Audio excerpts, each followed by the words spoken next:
Shabbat Shalom, everyone. Praise to the Most High. Shabbat Shalom. Happy Sabbath to everybody Happy out there. Sabbath.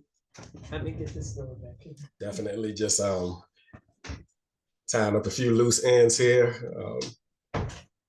Thank you for everybody that's on. We will have more people joining as we move forward. But I definitely look forward to this special Sabbath. We back connecting. Yes, finally. We get to connect again. It's been a minute since we've been able to do this. However, we are going to be more consistent with it. We had the feast days, so on and so forth, in the past few months that interrupted us a little bit, but we're back on track to do this on a monthly basis.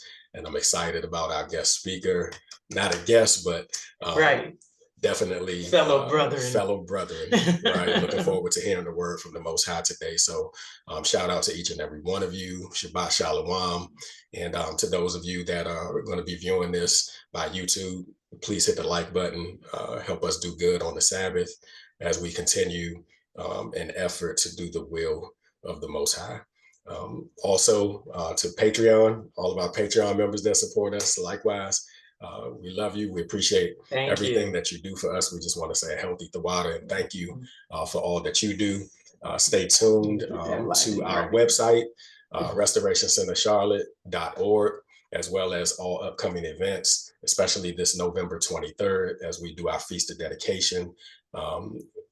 It's going to be awesome. It's going to be amazing. Awesome. And we're excited about that as well. And if you are not a Patreon member, you need to go ahead and join our Patreon at RCC Tribe.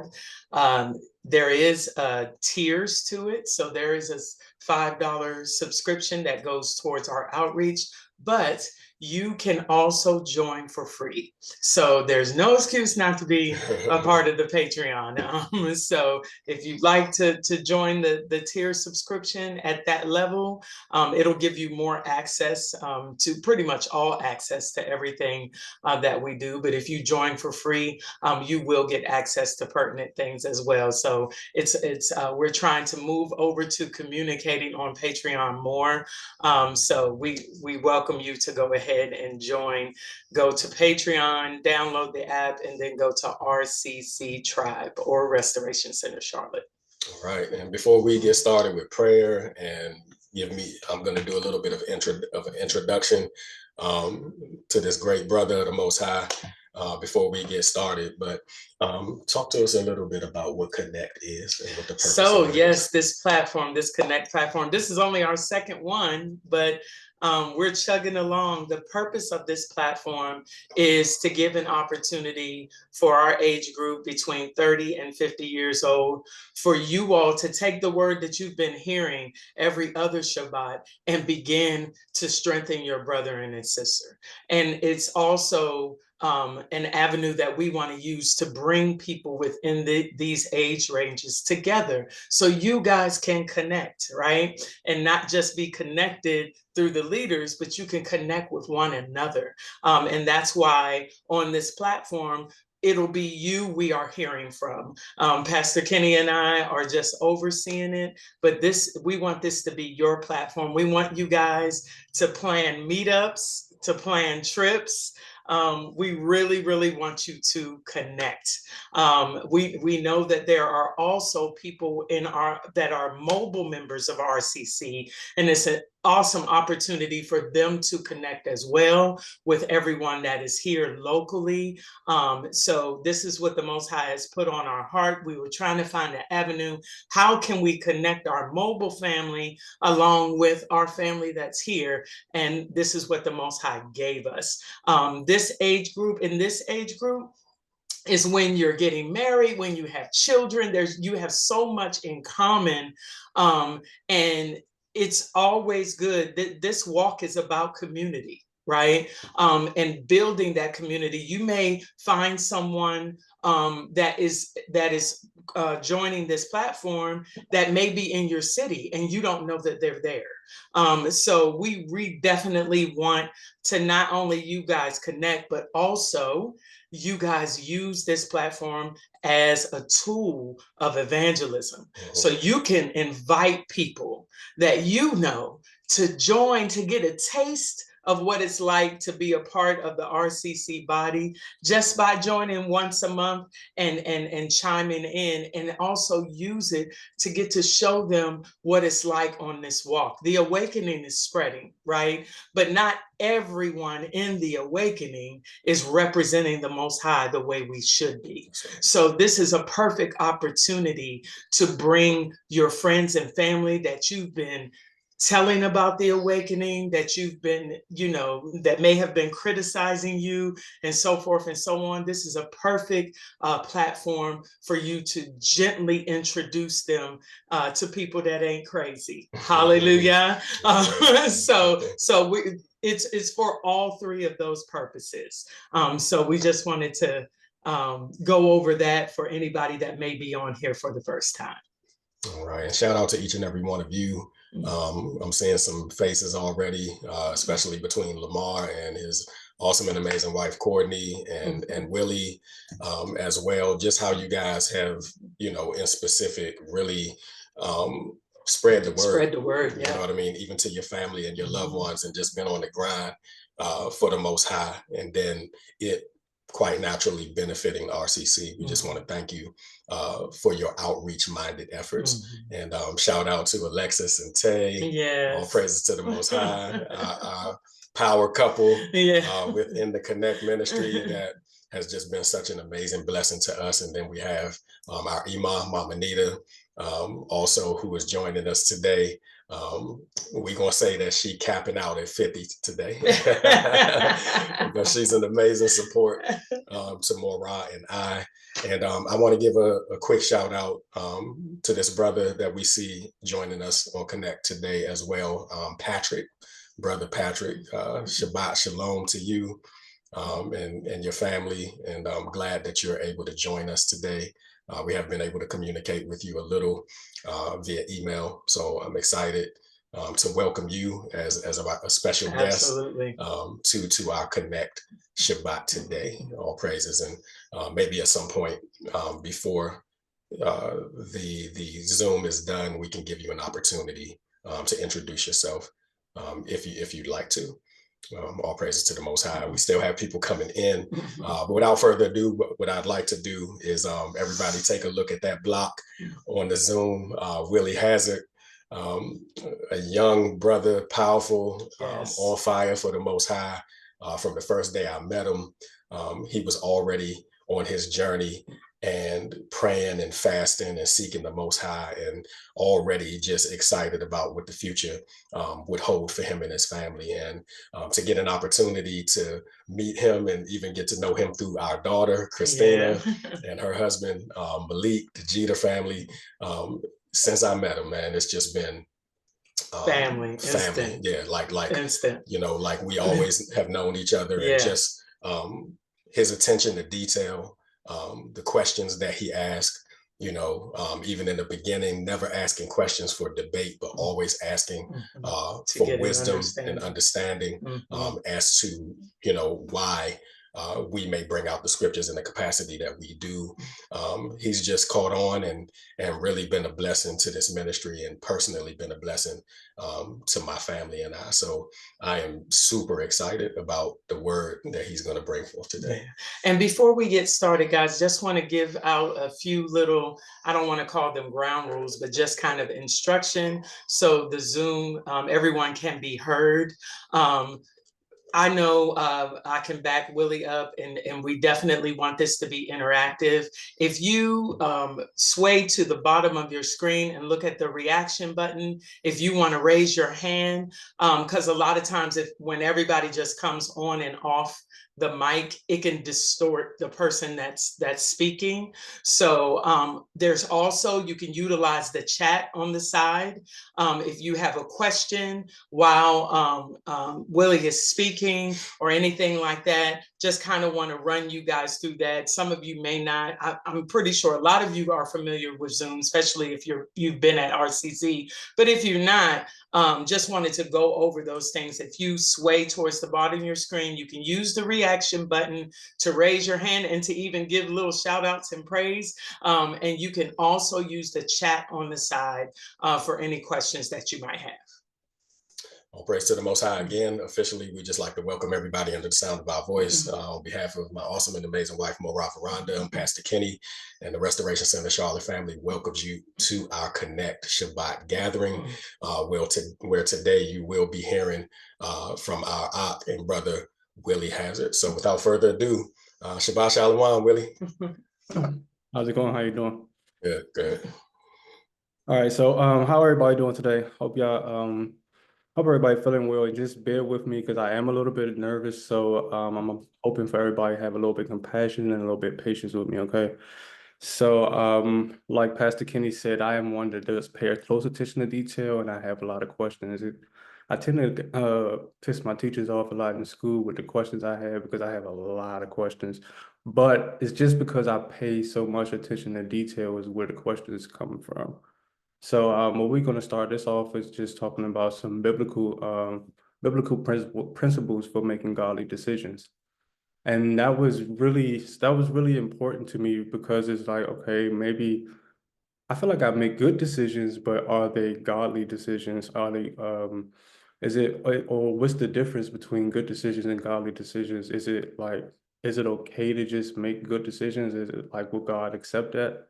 So it brought me to, and really one of the things I was hoping to do when I was talking about today and talking about making godly decisions is not bring my own bias into it, but really speak from what God wanted me to say and what He wanted me to hear. So I believe, honestly, this message is for me more than it is for you, but I hope that you're able to get out of it what I was able to get out of it. So it brought me to Romans 1 first, when I was thinking about biblical principles of making godly decisions. And if you guys can turn to Romans 12, verse 1, and just maybe, I guess, type of 1 in the chat when you got it. Once I start seeing the chat, I'll go over it.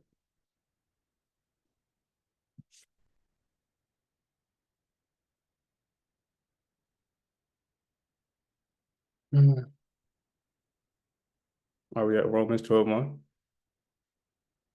right, cool. Perfect. So Romans 12:1 says, "Beseech you, therefore, brethren, by the mercies of God, that you present your bodies a living sacrifice, holy, acceptable by God, which is your reasonable service." So when I read that, two things that stood out to me, right? It's like, okay, I'm supposed to present my body as this is my reasonable service as me as a human being, to present my body daily as a living sacrifice, holy and acceptable before God. So it's like, then it came me bringing back to these, the question I asked before is like, what's the difference between a good decision and a godly decision? Well, if I got to present myself, and mind you, this is my reasonable service as being a human being on earth, is to present myself holy and acceptable, you know what I'm saying? Holy and acceptable, a living sacrifice, holy and acceptable before God. Then I need to make sure that all of my decision making is acceptable before God, because how can I present myself as a living sacrifice before God if my decisions are not based on things that He would find acceptable? I hope that makes sense, right? So again, which brings me, Mr. Question Man, right? It brought me to another question. Well, like, how do I go about doing that, right? How do I go about making sure that I'm acceptable for God, all of my thoughts, right? So just go down to the next verse 2. And it says, "And be ye not conformed to this world, but be ye transformed by the renewing of your mind, that you may prove what is good and acceptable for the good and acceptable and perfect will of God."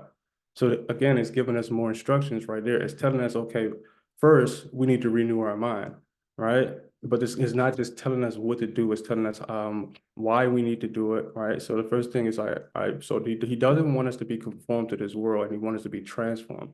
How do we do that? Okay, I need you to renew your mind. Why do I need you to renew your mind? Because I need you to be able to prove what is good and acceptable in the perfect will of God, right? So it's like, all right, it brings me all the way back to the beginning, because it's like this little short verse has so much packed in it, because it's okay, I'm giving you instructions, right? And I'm telling you exactly how you should do it, and then I'm telling you why you should do it, right? So for me, that's big. That's big because in order for me to really understand, I have to know why do you want me to do it, right? So that's big. So it brought me back again. It's like I'm thinking, okay, well, why is God telling us this? Why why must we prove our thoughts? Why must we make sure that all of our thoughts are lined up with God's thoughts? Like, what would be a reason that God would want us to do that? Like, why would he specifically say that we need every thought to come in? Basically, we need to prove it and make sure that that it's basically going with his word, right? So I kind of found that answer in Proverbs 14. All right, so we'll go to Proverbs 14, verse 12, and just let me know when you got it.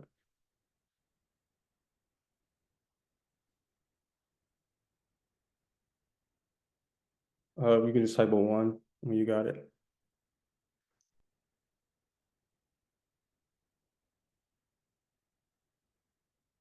All right, I think I see a 1. All right, yeah, I do. So when I got to Proverbs 14, verse 12, this is the verse that I read. It said, "There's a way that seems right unto man, but but the end thereof are the ways of death." All right. So God is telling us there's two types of ways. There's his way, and then there's a way that man will think. Because remember, go back to the beginning question I had to ask myself. Are my good decisions okay, even if they aren't God? Like, is a difference? Well, in this verse right here, Proverbs is saying there is a way that man will say is good in his own mind, but won't necessarily be good in God's eyes. Am I making sense? Am I kind of like bringing it together? I hope I am. And just if I'm not, just like unmute yourself, and I'll like again, I'm the questions guy, so I love when people ask me questions too.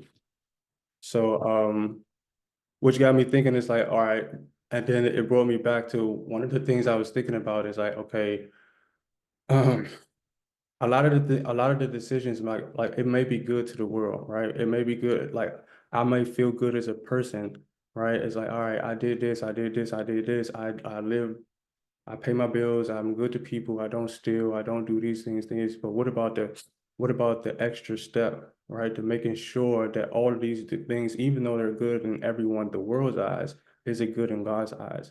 Because you can still be doing all those things on a daily basis, and God finds some fault in there. And if you don't understand that fault, then maybe, you know what I'm saying, you're gonna put yourself on the back end of the stick. So one of the things I was looking at was, okay, God is telling us exactly what he wants us to do to be right with him. And then when you go to Romans 1, verse 21, just let me know where you got it. It's going to tell you it tells you right there, Romans 1, verse 20. Oh no, Romans 1, verse 28. Sorry about that. Verse 28 through 32. He tells us what's going to happen if we're not willing to renew our minds, right? So let me know when you got Romans 1:28. All right, Romans 1:28. And even as they did not like to retain God in their knowledge, right?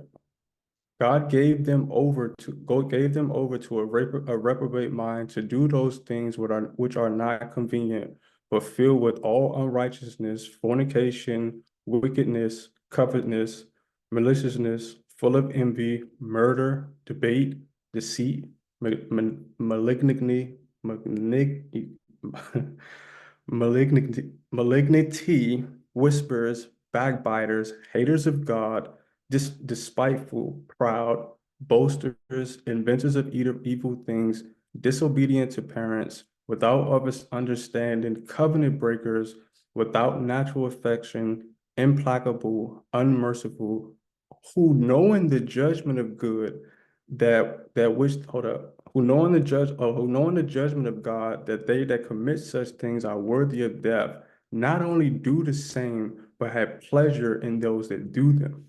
Right. So this was big to me. It's like, okay, like if I'm not, because it's like we have our way of thinking that we got, and if we're not correct, if we're not focused and really paying attention and making sure all these things that come past us on a daily basis is lining up with what God wants us to be seeing, what God wants us to be hearing, and what God wants us to be knowing, then we're going to fall victim to God giving us exactly over to that reprobate mind of we'll be paying attention to, if that's something like, because it's, again, if it's okay to you, but it's not okay to God, then it's still wrong. If it's okay to the world but it's not okay to God, then it's still wrong. So even if you seem good, God will, like, if you seem good to the world, God will still turn you over to that reprobate mind, and then you're gonna be faced with all these type of things right here, right? So I wanted to kind of like take a turn with this and really look at the children of Israel and see kind of like how time and time again, how they were unwilling to sacrifice their bodies because they had not renewed their mind, right? And before we become judgmental, because one of the things I've noticed over time, because again, I'm the question guy. So when I first read this stuff, it's like I had this is what I was saying, but why would they do that? But if all this stuff God did for me, I wouldn't do that. And like God has a way of over time revealing how we're not so much different from our ancestors. So before we look at them and judge, just go kind of look at our own life when we hear about it. It's like, have we ever done anything similar, right? But let's look at Exodus 16:3, and let's listen to what the children of Israel said. Exodus 16:3.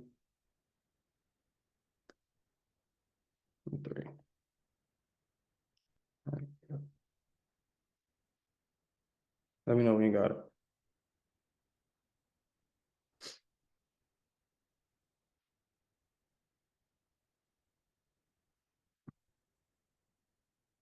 All right, cool.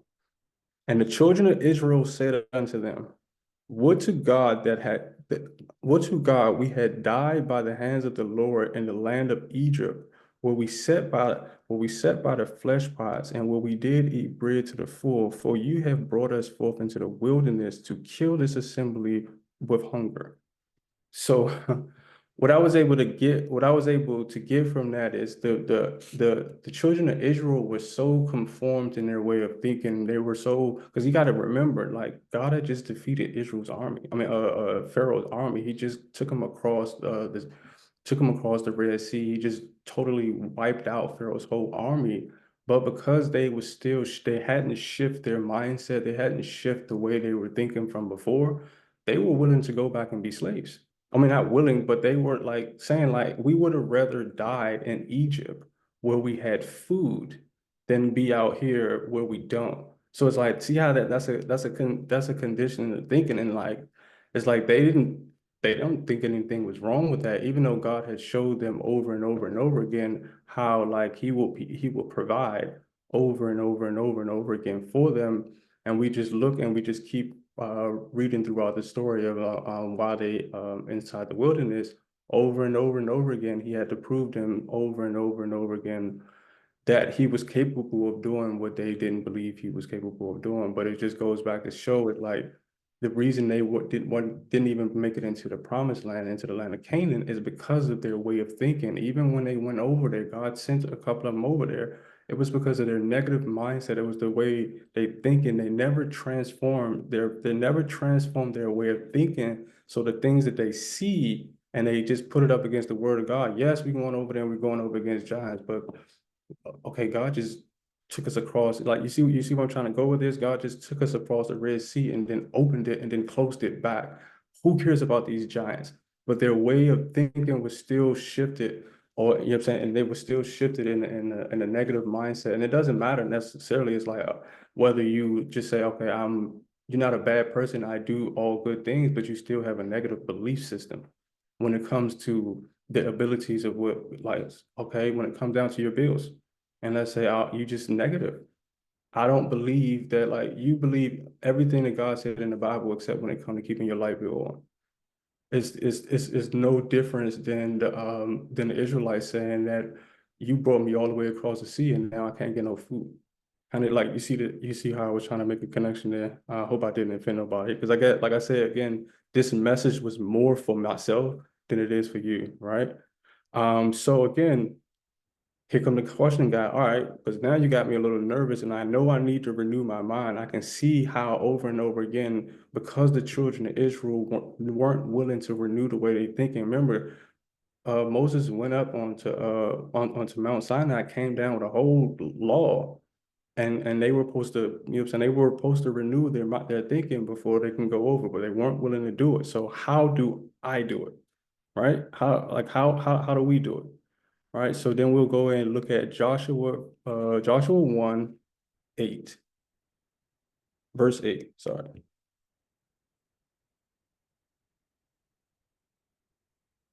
Because again, I don't want the same thing to happen to me as that happened to my forefathers, and I don't want to fall victim with my mindset and not being able, because it's saying clearly the way. It's like, again, we got to remember, what is our reasonable service as human beings, right? I'm gonna read it again. I beseech you, therefore, brethren, that by the mercies of God, that you present your bodies a living sacrifice, holy, acceptable by God, which is your reasonable service, right? How do we, and okay, how do he want us to do that? And be ye conformed, not to this world, but be ye transformed by the renewing of your mind, that you may prove what is good and acceptable and perfect will of God. Okay, this is what I want you to do, and this is like the blueprints of the steps. So let's go in a little bit deeper. What did we get to Romans? Joshua 1:8 yet? Okay, perfect. Okay, this book of the law shall not depart out of thy mouth, but thou shalt meditate therein day and night, that thou mayest observe to do according to all that is written thereon, and for then thou shalt make thy way prosperous, and then thou shalt have good success. Right? So, okay. So he wants me to meditate on the word of God day and night. He wants me to meditate on the things that I'm learning day and night. It's like, okay, I can see why, I can get it. He wants me to do that, but like, what? Day and night is like, see, certain things kind of like stand out to me. Certain words stand out to me, like meditate. And it's like day and night, that I may observe to do according. Like he's giving me instructions of exactly what he wants me to do. He wants me to meditate on this day and night. Why? That I may observe to do according that is written therein. For only then, right? For only then is this short little passage. For only then shalt thou make my way prosperous, and thou shalt have good success. Right? So it's like, okay, this is really, really important. And we go one step over. Let's go to Romans 10:17, and then I'll stop jumping you around for a while. I hope everybody's with me. Romans 10:17.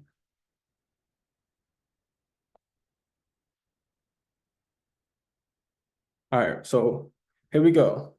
Romans 10 says that faith comes by hearing, and Romans 10:17 says, so faith then cometh by hearing, and hearing by the word of God, right? So, okay, he's telling me he wants me to meditate on his words day and night, because only through meditating on his words day and night will I begin to have faith, because faith only comes by hearing, and hearing the word of God, right? But watch this, because the adversary knows as well, and he's using it against you. Right, he knows exactly all, like the powers that be, the people who are in control of the world, that he knows exactly this, that faith comes by hearing, and hearing of the word of God. But guess what? What if you replace that hearing? Right? Let's let's move to the second move for a second. So the commercial industries know this as well. So this is why they play the same commercials over and over and over and over again. Right? So watch this. Watch this. Have you ever noticed, like, ask yourself, why do I pick the name brand product over store brand products when I go to the grocery store? Let's say if you like soap, whether it's Dawn, Ajax, whatever it is, Clorox, whatever you pick, why do you pick that one over the store brand product? Well, you never probably answered that question, but the reason is because subconsciously you've been programmed, you've been watching the same commercials for 30, 40 years, and boom, boom, boom, boom, boom, boom, boom, through spaced repetition, mind you, meditating on the word day and night, you now have faith in this product that is going to work, even though you ain't never physically used it. See how that comes? Faith come by hearing over and over and over and over and over and over and over again. Now you believe that bleach, Clorox bleach, is better than concentrated bleach. It's the same thing, right? So this is what God is telling us, that this is how we need to do it, right? And the people, our adversary, they know exactly what God wants us to do, but they're using it against us. It's the same thing when you get in the car and think about listening to the radio, and you're like, this song is stupid. It's the song you first hear, I hate this song, it's stupid. But it's constantly on. By the end of the week, you're singing the song. How? Boom, but it's the same thing through spaced repetition. This is how God is telling you, this is how you're going to have to learn my word. Because through that spaced repetition of doing it over and over and over and over again, you will begin to believe it. It doesn't matter. It doesn't matter whether it's right or wrong. If I say it to you over, I strap you in this seat and say it over and over and over again for 10 days straight, you're going to leave out of my house thinking what I said was right, whether it was a lie or whether it wasn't. Right. So this is why God is saying you need to be controlling what you're looking at. Right. Everything that come across your mind, you need to put it up against the word of God, because guess what? There's a way that seems right to man, but that at the end, it leads to destruction. Right. So he's telling us all of these things. And let me show you on the back end, is like, all right, this is exactly what I need you to do. This is exactly, because man thinks this stuff is right. You're going to follow it and it's going to lead you to destruction. But let me show you, all you got to do is meditate on my word day and night, so it becomes who you are, right? So now you got let's go back a bit, and let's not judge the children of Israel, but let's look at them, right? Now you start to see why it was so easy for them to say that we would have rather died in Egypt than be right here, because they were conditionally programmed. They eat 3 times a day. They think they weren't studying the word of God like that. They it wasn't who they are. You have to meditate on the word day and night, so it becomes who you are, so you don't even think about it. Eating is who you are because you do it so much. It's the same reason why you know your name. It's like you do it so much that it becomes who you are. That's how God is telling us to do the same thing with his word. So that may soon something come up, it's like, nope, nope, nope. I don't have to think about it, because I done meditated on the word long enough to know that it's matter of fact, not even to know that it's unconscious. It already happens. I don't need to consciously, think about it, right? So in order to transform, hold on. Oh yeah, I put in order right here, in order to be transformed into the word of God, you're gonna have to do it through space repetition, right? This is why you're gonna have to do it through the space repetition, intervals of studying the word of God every single day, because guess what? There's 4 levels of learning. And unless you reach the 4th level of the learning, unlike mine, I'm just again, I'm a kind of brainiac person, so I know these type of things. But so it's 4 levels of learning. You have the unconscious incompetence level. That's when you don't know that you don't know something, right? It's sometimes like when you probably heard the Romans 10 for the first time. You didn't know that what it said. You unconsciously incompetent. You didn't know that you don't know. But then I showed it to you, right? You like, I didn't know it said that. So now you're consciously incompetent. You consciously don't know what it is. You know what I'm saying? But the more then I started teaching, we started teaching and we started teaching and we started teaching. Now you're consciously competent, right? You can understand what it is. Think about if I was teaching you how to play golf, right? Remember, you come to the first, I don't know what to do. Second, right? I just showed you I just showed you how to I just showed you how to do it, right? But why can't you hit a hole in one? Because you have to physically get over that hump. But this is the problem with most people. They stay in the conscious competence level and they get stuck right there. And it's only once you hammer it home till you move to the level of unconscious competence, which means you know it like the back of your own, you know it like your name, right? When I ask anybody on this call, what's your name? Right? You're not gonna say, but if I ask you what's Romans 10, verse 12, See, it's not a part of you. And the only way you can live and be this way is if it's a part of you. You can't be in the think stage. You got to be in the know stage. And like I said, this is not me attacking anybody. This is me attacking myself because I know these things. And when I was thinking about what I was going to talk about today, I'm like, whoa, like this is stuff I physically know because I know how to study and I know how to make something like, and I'm like, I haven't even been doing this myself. Right. So it's like we have to be on the meditate on the word day and night, day and night, day and night, day and night, day and night. Because if we're not, there is no way we can make godly decisions. You cannot watch shoot 'em up, bang bang movies, listen to shoot 'em up, bang bang songs, hang around shoot 'em up, bang bang people, and not be a shoot around bang bang person. It's just no way. It's impossible. It may take 4 years for you to crack, but eventually you're gonna crack. Right? Because again, you're meditating, right? Listen, hearing and hearing and hearing and hearing over and over again, you're going to start to shift. And this is why God wants us to get away from that and let's renew your mind. And it's like, again, the questions came to me, well, why we got to renew our mind? Because there's stuff out here that we're going to see that goes against what He wants us to see. And if you follow your five senses, your eyes, your smelling, your hearing, and all of that stuff, you're going to get lost. Just like the children, just like our forefathers did.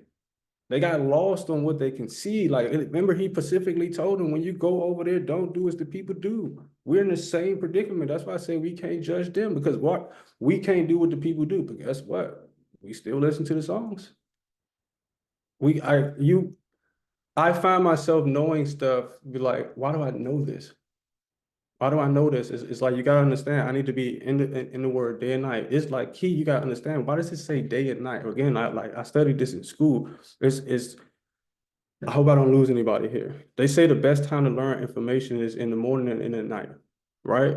It's when your mind is in the alpha stage. It's right between sleep and wake, and you sleep and awake, right? They call it the alpha state, right? So it's like technically the closest you can connect to like God, because you're not really here, but you are here, right? So they're like, anything you learn in that information kind of sticks because it sneaks past the conscious mind and goes straight into the unconscious mind, right? So this is why, mind you, so now it becomes a part of you. The more you do it in the morning and the night, in the morning and the night, in the morning and the night, it's becoming who you are. Because again, you're not at the conscious level where you can fight it, right? Because again, sometimes like this is like when you hear something sometimes and it's like, if you haven't heard enough, your conscious mind like, no, I don't want to hear it. I don't want to hear it. Hear it enough and watch how that change. Right. So I challenge you guys all. I hope I made sense. If you guys have any questions or like precept that kind of like can go in hand in hand on what I was saying, or just any ways that I can get better, or I could explain it better, or I didn't explain something well, I'm all ears. So what you guys got?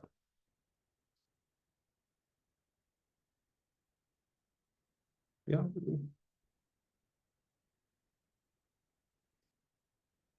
Well, I'll just say thank you, Brother Willie. This was a good word.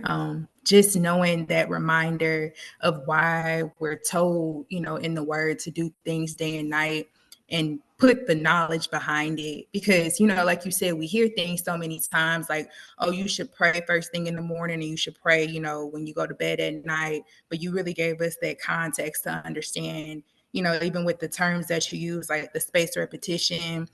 It was just really good. So I thank you. Oh yes. Thank you for one of the things that stood out to like me when I first started learning about this is like, all right, this is like, because I studied a lot when it came to just like wanting to know about people and things like that. But I'm like, this is exactly what the Bible was telling us to do. And like here, these people, they're using these terms, and it's like if people just understood this, they would just do it. It's like, okay, but like you want me to study, like it's the same thing they do with the music. This is why the beat, right? This is why people don't pay no attention to what Beyonce is saying, because the beat done slid, that it done turned the conscious mind off, and now we're just going in, and they just going with the beat, and they're not listening to what she's saying. And they do it purposely over and over and over again, and we can do it to ourselves. It's even the same thing. You want to read your Bible in the morning, turn on some soft, relaxing music, cut the noise off, right? Because again, God designed us. He designed us perfectly, and he tells us how he wants us to live so to be our best benefit. And our adversary knows this as well, and he uses it against us because he know we don't read the book enough. So we don't know it, but he like, I know it better than them. So all I gotta do is just use it against them. So but yeah, it's like I liken it to like playing chess against a person who don't really know how to play chess. If I've been playing chess for 10 years and you just started, I can do all types of stuff. And you won't even know what I'm doing. And I can teach you stuff that's right, but it's the right way, it's the right in a sense, but it will be detrimental to you. Because again, you don't know what you don't know. So that's how we gotta kind of like, we gotta always get out of that we don't know what we don't know stage. When I come across something about it don't make sense, I'm like, all right, before I dwell on this and say this don't make or this is wrong or don't make sense, I'm gonna call Pastor Kenny, or I'm gonna ask myself why. Who am I to judge? It's like every time I come across something where I gotta say why, it's not why like so I don't have to do it. It's in the sense like if I can understand the reasoning behind it, I can get, you know what I'm saying? Maybe I can get myself to want to do it more. Makes sense. And so I'm just kind of like sharing things that I do. Even I don't know if, like one of the things I do is I write the Bible, I write my Bible down too as well. As again, just to shut the noise off. When I read, sometimes my mind keep thinking about other stuff. But when I sit down and I can write it, I can put myself in the story and I can pay attention to those finer details where it's like, all right, this sentence said this, and this. But if I was just reading it, I'd have brushed right past it. All right. But since I can slow it down, it's like, okay, now I can look at it in the visual sense. Like when I'm reading them, how they got through Egypt and we understanding like what was really happening. If you put yourself in that story, and don't read it like a book, just put yourself in it, you'll start to see things on them lines that you would have wrote, you didn't see because you were just reading it, if that makes sense. But yeah, anybody else? I'm sorry. I just wanted to say, again, it was a good word. You pointed out the difference between a good decision and a God decision, and it made so much sense because, like you said, as humans doing the mundane thing, it's a good thing to pay your rent on time. It's a good thing to, feed your children. These are good decisions you have to make. But when it comes to those decisions that put you in opposition between, your relationship with the Most High and where you stand as a human, um, you know, having that word in you to combat what the world would say is a good decision. Like, the world feels like it's a good decision for woman to lay with woman. It's a good decision for man to lay with man, but ultimately, what does the word say? And then you made consciousness and unconsciousness so plain. My daughter, she's in school for psychology, and she's always using her teachings. I guess I'm her guinea pig. And in that world, studying the human mind and studying the human brain, through her, I've learned that essentially you are your most conscious when you are sleeping, because you are out of yourself. And when you're out of yourself, it didn't make sense at first, but hearing you talk about the consciousness and the unconsciousness, you can be awake with your eyes open, but your mind be in another place. It's an unconscious realm. It's equivalent to having joy, or peace. Everything around you can be chaotic, but subconsciously your feelings are coming from a whole nother place that nobody can even lay hands on, tap into. And so that consciousness and unconsciousness, reading the word and consciously putting yourself in it, but subconsciously receiving at the same time, it makes so much sense. So thank you for bringing that out. That's what it like. That's one of the things that's powerful to me too, because it's like, all right, once this is what God wants us to do, He wants us to have it so ingrained in us that like He wants us to have it so ingrained in us that we can never forget it. And once it's there, like again, when anything that's in the unconscious mind, that's who you are. That's exactly, you're gonna move that way. And I can just give you so many instances on instances like that. It's like I can back in my younger days when I wasn't such a good person and stuff. I used to drink a lot, and I used to always get home, and I'm like, dang, how did I get home? You know what I'm saying? But it's like I drove the car consciously. I drove the car consciously there. I mean, and not remember how I got home, but because I've done it so much, right? It's like it's there. The knowledge, I know how to get there and back without having to physically think about it, right? And this is, and once I understood that, God wants us to understand this is how perfect Jesus was, right? This is how perfect Paul tried to be. This is what Paul is trying to tell us, that if it's a part of you, right? Remember, like, what's your name? You're gonna say Patrice. That's a part. That's who you are. No one can say you're not gonna say anything. You have to say about is not a part of you yet. You're still in the think stage, and if you still have to think about it, you can forget it. And that's the, like, all this is going to take, it take a little time. All I got to do is if you still have to think about it and you conscious with it, and it's like, okay, I'm reading and understand, okay, bet I just take you from here and move you on a bunch of people who don't read the word. Watch how fast you forget it. Or I could take a person, like you said, who's unconsciously competent, who this is who they are. And I can take this person and put them in a room of non-believers, and they change the non-believers. Because it's one is like they know about it and the one knows it. If it's who you are, it's like, okay, I can't be changed. I can't be swayed back and forth. Like, we have to stand on our godly principles, like, no matter what. And like, if we not careful, like you said before, we could be just swayed back and forth. Like, oh, the world says that's okay now. Yeah, in the Bible times that was bad, but no, that's okay now. We can do that now. Ooh, like, it's like we get caught up on who's saying it, and they're good at doing that too. All right, we get caught up in saying, oh, well, I like this person, so they said it, so, like, or like people see, like, thinking like, if I don't say nothing out loud, it's not wrong. It's like all of it is like what God said is like, even like we go back to Romans 1, he's saying, I'm gonna give you over to that reprobate mind, and it's gonna, like, you're gonna have to deal with it. And like, once I start looking at it like that, this morning I was like up, like literally looking at it like, okay, I have to get back to basics, right? Go back to square one. Just think about it like how we learned any information over in life. We just learned it over and over and over again, spaced repetitions. Think about basketball players. They go to or football players. Like, these guys are grown men, but they go to practice every single week and practice the same football plays over and over again, just to go perform it for an hour on Sunday. Why do they do it over and over again every Sunday? Because again, even the people who put it up, like, they understand this, and their goal is to make sure we don't. And it's like, okay, I can train them to do all types of stuff using the very same principles God wants them to use to learn his word. And as long as they don't know why, you know what I'm saying, they don't understand the training behind it. So it's, again, if you don't understand the strings is being pulled, then you don't realize you're a puppet. But it's like, once you started, like, okay, like, these are these principles, God wants us to do this, this, and this, and this. And if I just start doing this, like, you can start see, like, this is what they've been doing to us all along. And they just reversed it. So thank you guys for making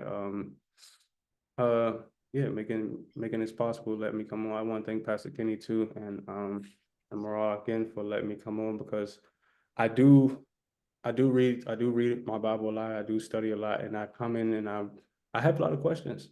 And the more questions I have, I don't, like I said before, I was like, I want to understand you, Lord. Father, I want to understand you.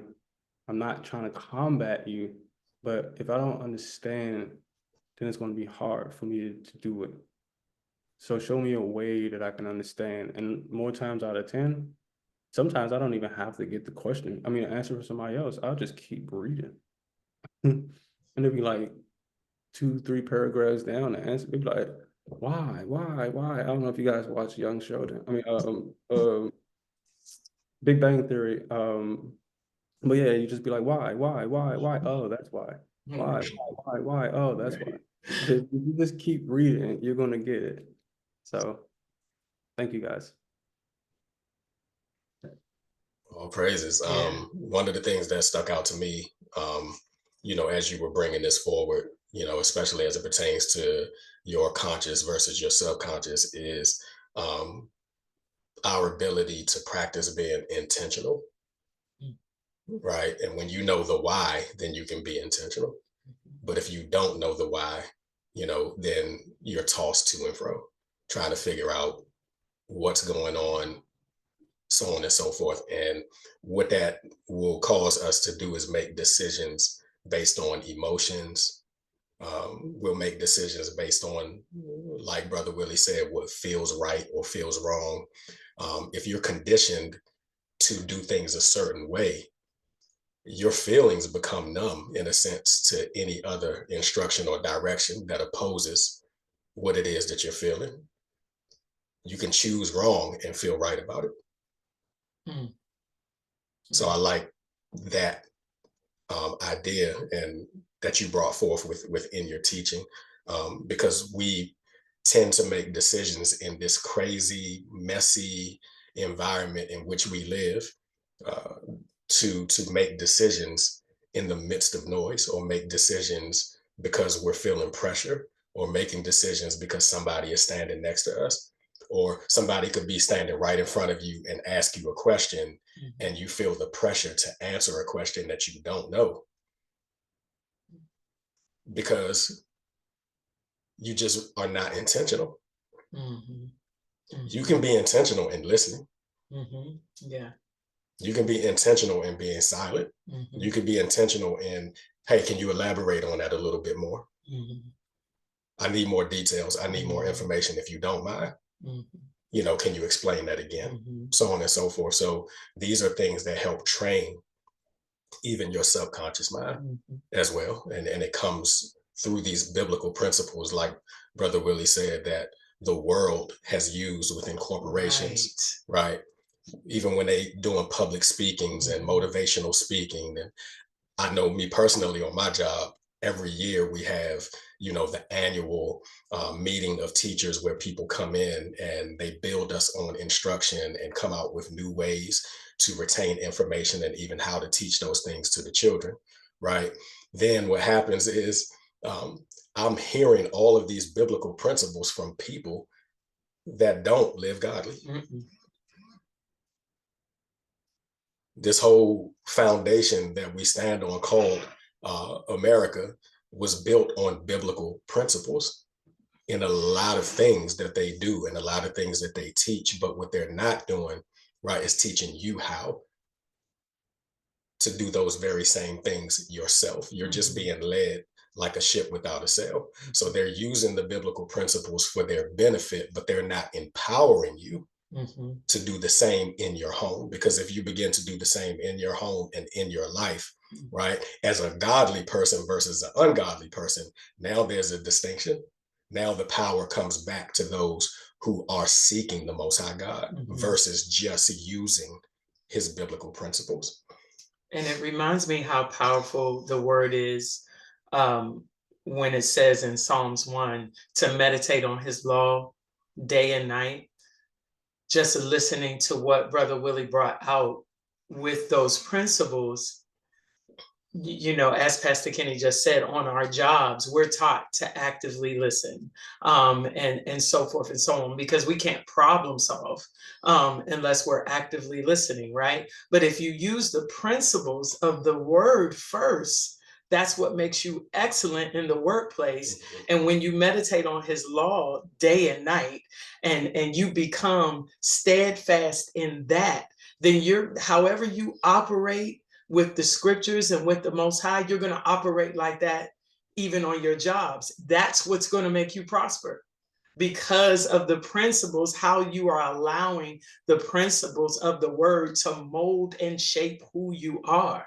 So if you're diligent to do all that the Most High tells you to do, then you're automatically, like Brother Willie brought out, being drunk but knowing how to get home, because your subconscious is going to automatically cause you to walk that way in every area of your life. A lot of people look at that scripture and they think, I'm just going to be prosperous because I know how to speak the word and do the word. No, your way is going to be made prosperous because of the principles that you have trained yourself to walk in the word. You will be able to walk in that in every area. So the difference between the wicked man using the principles of the scriptures and the righteous using the principles of the scriptures is that when we use the principles of the scriptures, it causes every crooked place to be made straight in our lives. And that means on our jobs, within our relationships.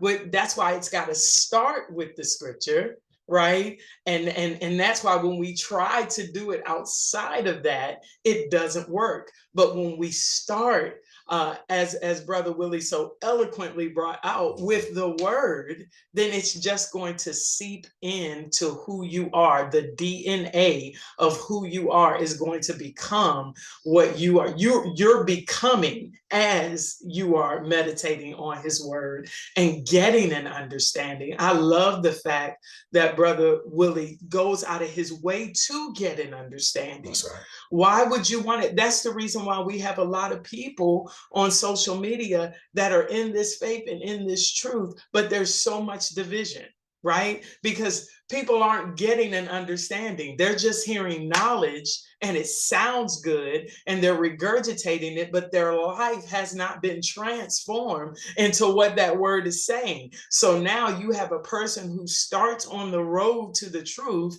and then they fall.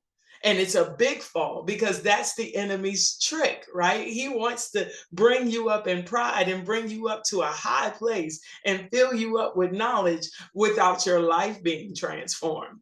And then once you have a great fall, you're taking all these people with you, right, that have been watching you and listening to you. You're taking them all with you, and they don't necessarily follow you, but they fall away from God, from the Most High, because you were that example because of everything you regurgitated. So this goes back into studying to be quiet and meditating on his law and using active listening and getting an understanding. So there's so much I can say because it was just such a good word. I'm simultaneously trying to monitor the cameras at the church with the youth and listening to y'all, listening to Brother Willie. Yeah, I got to go back and listen to it again. But even the pieces that I got, awesome and amazing word. Right. Is there anybody that wants to further speak to even the question that Brother Willie posed earlier? And it's, let me make sure I find it so that I can, why do believers sometimes make important decisions without biblical guidance? Can anybody elaborate on that? Why do believers sometimes make important decisions without biblical guidance? Kind of ponder on that for a moment, and let's see what we can come up with. That's a good question. Are you looking for a biblical answer or just a just a normal answer? Either one. Okay. I think it goes back to one of the reasons is that you said something earlier that you spoke to, people being under pressure. Sometimes when you are under pressure, you seem to forget a lot of what you were. It's like when I was pregnant with my first daughter, they sent me through all of these classes to get ready for birth. And one of the basic classes they sent me to was how to breathe when you feel contractions. Well, baby, when that pain hit, that lesson went straight out the window. There was no whoo, whoo, hee, whoo. It was they tell you not to scream because it tenses the body. Like, these things coming out of it. I'm not even on the birthing table, and I can tell you the method to having a easy a partial easy labor. But when you're having to when you're in it and you have to make these decisions, the pressure of having to, it's just a lot. It's easy to forget it, based off of the situation. So I believe one of the reasons is because you're put into so much pressure sometimes that you forget the information and you just only lean to what seems what the best fit is. And Right, sometimes that's just a screen. right, right. And that's so much supports, Brother Willie's um explanation as it pertains to the power within the subconscious mind versus the conscious mind. Some things, it sounds like we will only learn by way of experience, right? Go ahead, Alexis. I was just going to follow up on what Sister Patrice was saying. In addition to just being in the moment and being under pressure, like you alluded to, Pastor Kenny, emotions. A lot of times our emotions will cause us to make decisions, as Brother Willie said, that we think that are right, to man. How he also mentioned about like paying your rent, like paying your bills. Those are things that we know we have to do because we don't want to be homeless. Versus living the way that we should be according to the Most High to get into the kingdom. We don't see that, or we don't think about it as often because it's not, I don't want to say tangible. We know like the end goal, is pleasing the Most High and getting into the kingdom, but we don't think of it as it's going to happen tomorrow. Versus we know that if we don't pay our bills or pay our rent today, tomorrow our lights may get cut off or we may be evicted tomorrow. So we just don't think about it in a tangible aspect to live the way that we should according to the Most High, if that makes sense. It does. It makes perfect sense. And that's why this lesson is extremely important today, because what Willie or Brother Willie is teaching us is to create the habit of being intentional. Because once you create the habit of being intentional, then some of those pressurous situations will no longer exist because you're prepared. So if you practice saving money, so to speak, right, then if an emergency happens, you won't panic because you have a stash that will help take care of emergencies, versus being in a situation where you haven't been saving money and now you have to make a decision. Okay, do I buy groceries or do I pay my light bill versus paying my rent or paying my mortgage, right? So this is something that we all will be looking to improve in and develop along the way, right, Patrice? Another thought that came to my mind off of experience is that we don't see the result that we are looking for when we do it the godly way sometimes. And I liken it unto tithing. A lot of us won't tithe because we feel like we're supposed to see the blessing in our money and don't realize that the blessing comes in other forms or fashion. So we'll stop doing it because I don't see where God is moving in this area, because, based off of what the word says or what I was taught, he's supposed to rebuke the devourer in my name, for my sake. I'm not supposed to, see any holes in my pocket. I'm supposed to be the head if I do so. A lot of the reasons, why for myself and, included, is that there are times in my walk where I was doing it God's way and I didn't see no result the way I thought I should have seen it. And I'm like, nah, I don't want to do this no more. I'm not doing it. That's real. That's real. Because that's what we were taught. I appreciate that. Yeah, that's facts. Because nobody on this Zoom or under the sound of our voices that will hear this is obsolete. Right, from that we've all done it multiple times, right, and some of us are still doing it. So these here are some of the principles that Brother Willie is bringing out as it pertains to godly decisions that we must really, this day moving forward, begin to put into practice, so that when the word is tried or when those trying times come, we will be operating from the spirit or the subconscious mind. Right, back over to you, Willie. I'm glad what you said about the tithing, because I struggle with that a lot, like a lot. But like Pastor Kenny said, I was really just trying to I was just really just trying to help. I got a business I'm gonna build on the side. And I got like a team I work with. And I was just trying to build them up. But as I was trying to build them up and reading these books and stuff, like Pastor Kenny said, I was reading all of these books, and I'm like, these guys stole all of the stuff in the Bible and they're not giving God the credit. All right, so and then I started like just teaching people like myself, not myself, but also my team members, like they even the rich and the elite, they follow the tithe and principle, and they make sure they follow it, and they even got a law, they call it of you reap more than you, I mean, well, it says in the Bible you reap more than you sow, but they call it the law of dang, I forgot what it's called, but even what they liken it to is like nothing in it's the habit of reaping more than you sow, because nothing in the world would survive if it wasn't that way. Right. So like think about if you plant like a seed of grain, right? Is you don't just get one grain. You know what I'm saying? Or the same thing when you plant a seed of apple seed. You don't just get one apple, you get an apple tree which produce hundreds of apples. And it's like anything that you plant, it comes back. This is a law that they follow, that it comes back in an abundant fold. It's just they follow another principle, do the right things long enough to succeed. Exactly. And also liken it to a farmer. Like we gotta have the faith of farmers. Farmers, in my opinion, has the most faith. You gotta think they plant whatever they're gonna grow, and there's no telling if God's gonna let it rain. There's no telling if the animals gonna come eat it up. All these things they have to go strictly off faith that their crop is gonna grow, and not only grow but yield abundance more than what they put into the ground.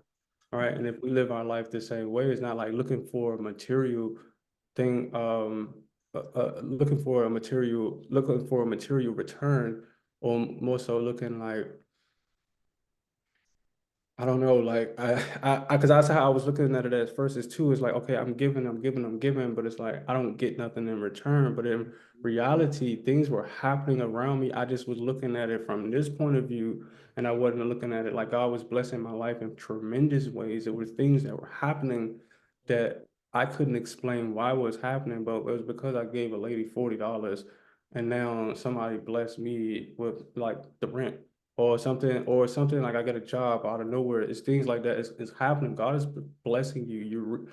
Everything that you're doing on a daily basis that you put forth and you giving it to God, He's giving it back to you 100 times forth.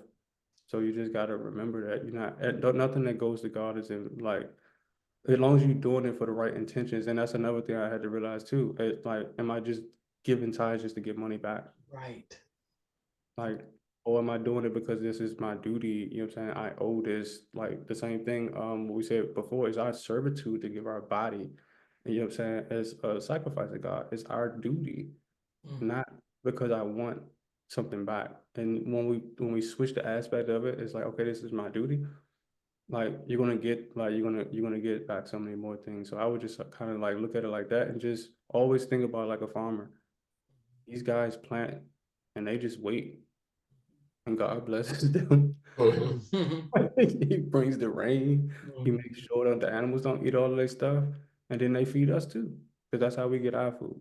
So God always blesses like anything that you put in the ground, like whether it's in your mind, the ground of your mind, or the ground of the earth, He's gonna bring it back. I like that. That's really good. And that. I think when it comes to tithing too, the Christian church has done us such a disservice when it comes to that, because the messages that have been taught on the tithe have been centered around money and have been centered around getting back and you know, putting something like the Most High is a slot machine. And you just throw money at it, and then you could pull the lever and see what's going to come out. And that is not, like you just so eloquently displayed, Brother Willie. It's not about tithing, is a motive and an intent of the heart. It literally has nothing to do with money. It is a heart condition, and where you sow that seed at, you know, where you tie that, the Most High is looking for you to disconnect from mammon. That's right. Right? That's what that practice of tithing is, to not depend upon mammon, for you to be able to walk in His blessings and see that it's His favor that's going to open up doors for you and bless you and have your bills paid, and so forth and so on, because you have literally disconnected from being dependent upon mammon, and you are willing to help the servants of the Most High and give to a work that is doing something in the earth, doing what they say they do. Because I also don't believe in putting that investment in something that is not righteous, right? But it's literally a heart issue, but the Most High uses it, just like he did with the rich young ruler. He was just like, he couldn't give up, he couldn't disconnect from his money. The Yeshaya was literally saying, go and sell all you have. I want to see where your heart is. Are you more connected to mammon, or then Yeshaya didn't need his money. he didn't need him to sell it. We know that God doesn't need your money, right? he owns a cattle on 1,000 hills, but what he needs is the ability for money not to be your God, not to rule your decisions, and not to cause you to make hasty decisions.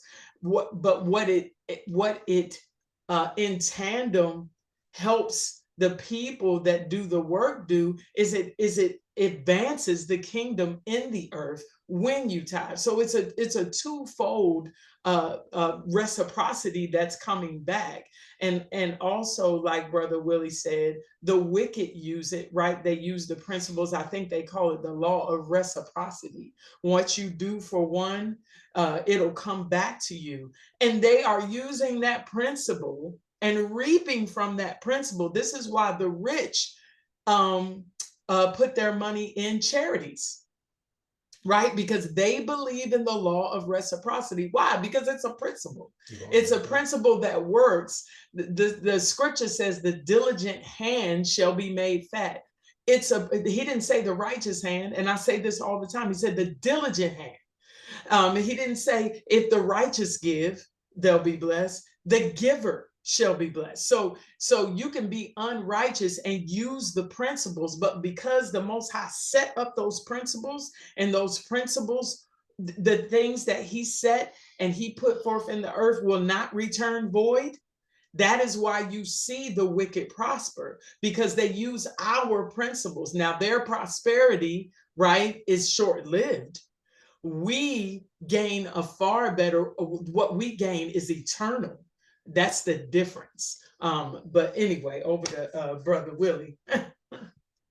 No, I just want to say one more thing too. It's just when it comes to tithing, because like you hit on it, and Pastor Kenny, it's like, I guess I fall. It's not even like, and she mentioned it earlier too, is we look at it as like, I need this money. I like, if I give away this money, I'm not gonna have it for this. I'm not having it for this. But again, you gotta understand what you're saying is, I don't believe you can help me with this, God.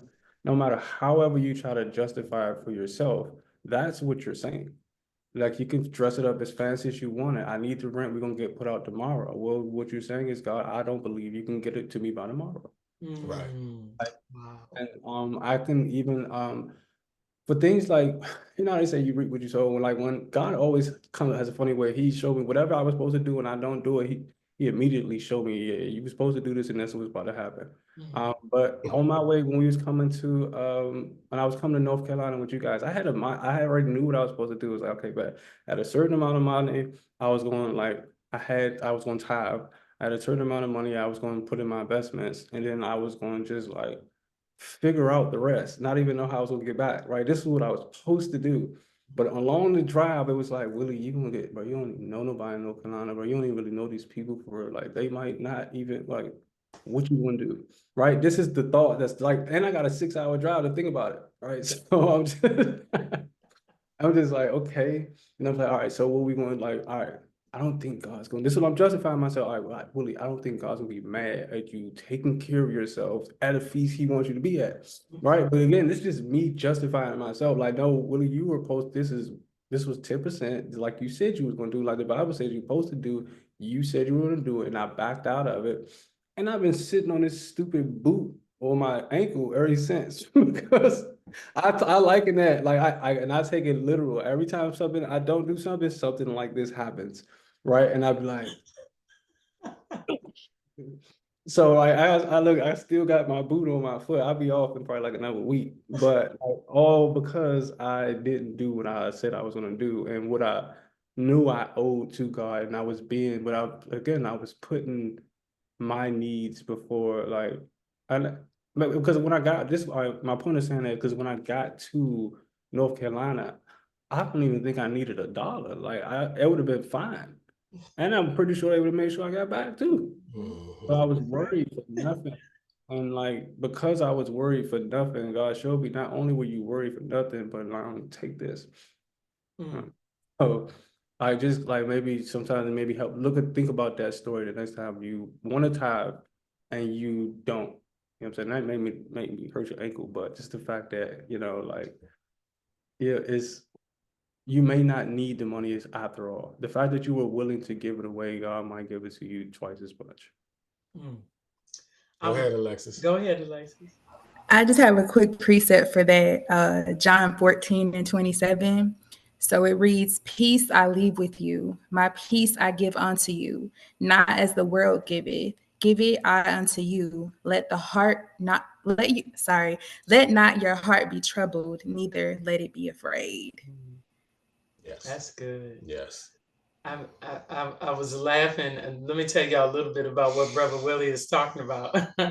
When he came down for Tabernacles, all the guys went to play ball, and he got hurt. um, and it's funny, Willie, to hear the story behind that. Your thinking behind that. I felt so bad because I said, man, it's his first feast day with us, and then he leaves in a boot.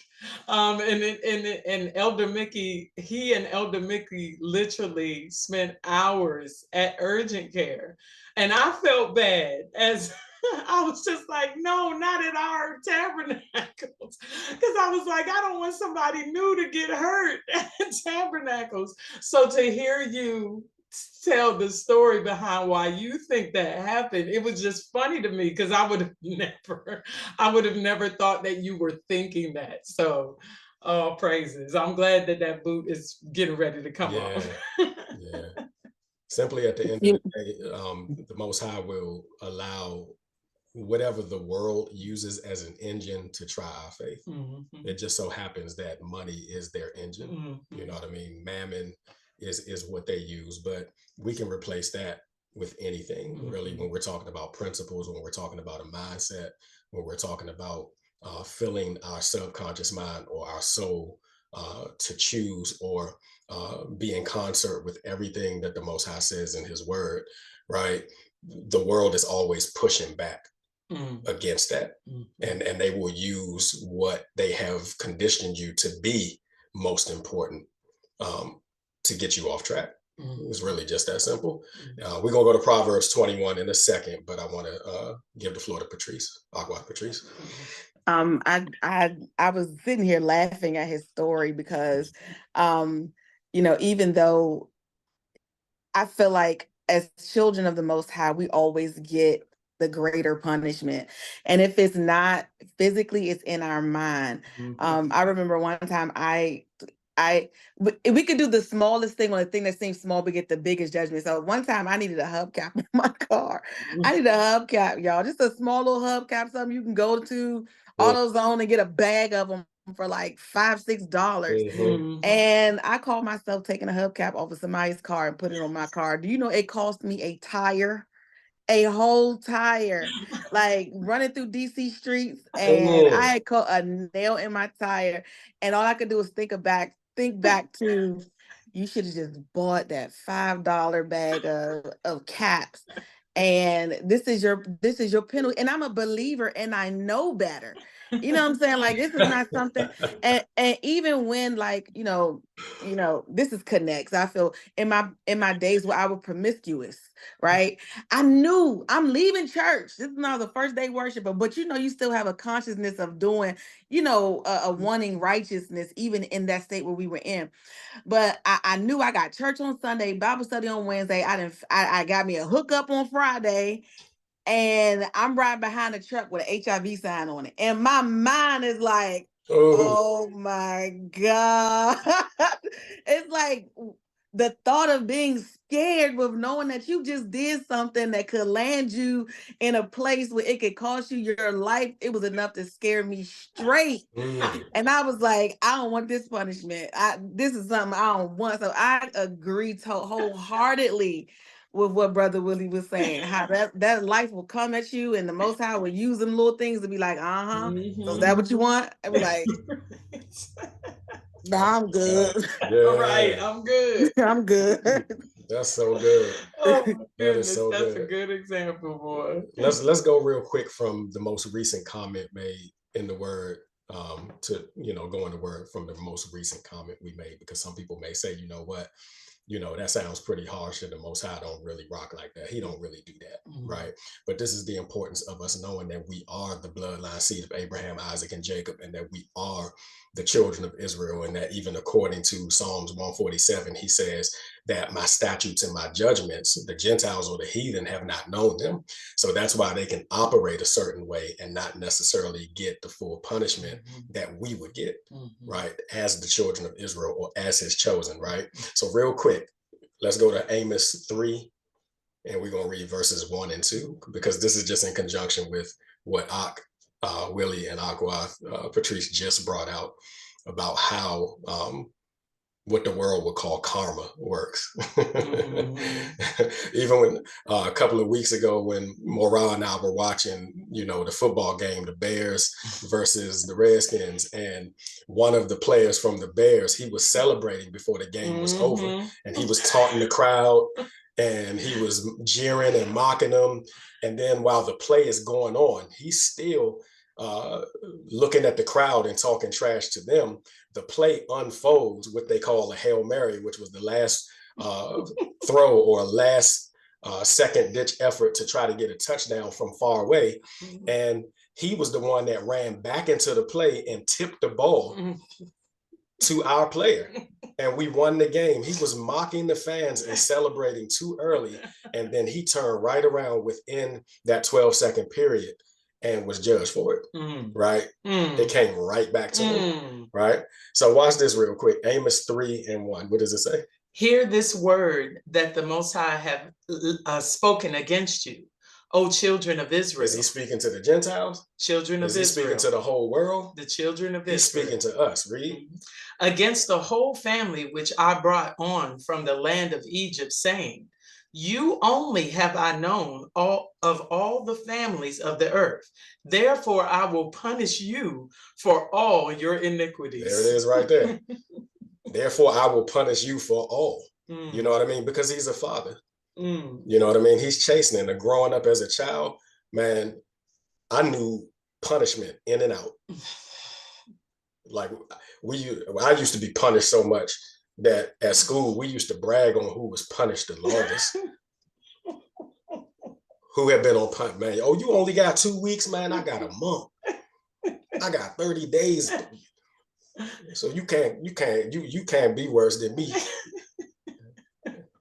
You know what I mean? Like we was bragging. Like we was almost like, okay, let's see who can get the longest punishment next time. It was so ignorant. You know what I mean? Like there's a way that seemeth right. I'm gonna tell you, right? All praise to the Most High. Real quick, now let's go back to Proverbs 21, because I really want to stay in the idea and the concept of what our brother Willie taught us today. I don't want to veer too far away from that powerful lesson that he brought forth. Proverbs 21, let's just start at verse 1, and we're going to read through verse 5. The king's heart is in the hand of the Lord. As the rivers of water, he turneth it whithersoever he will. So to Willie's point, right?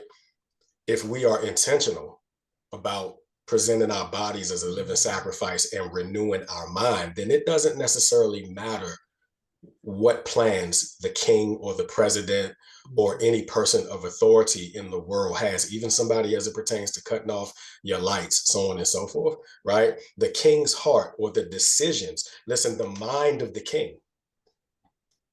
Even historically, the Most High put it on the mind of King Cyrus to allow our forefathers to build the temple again.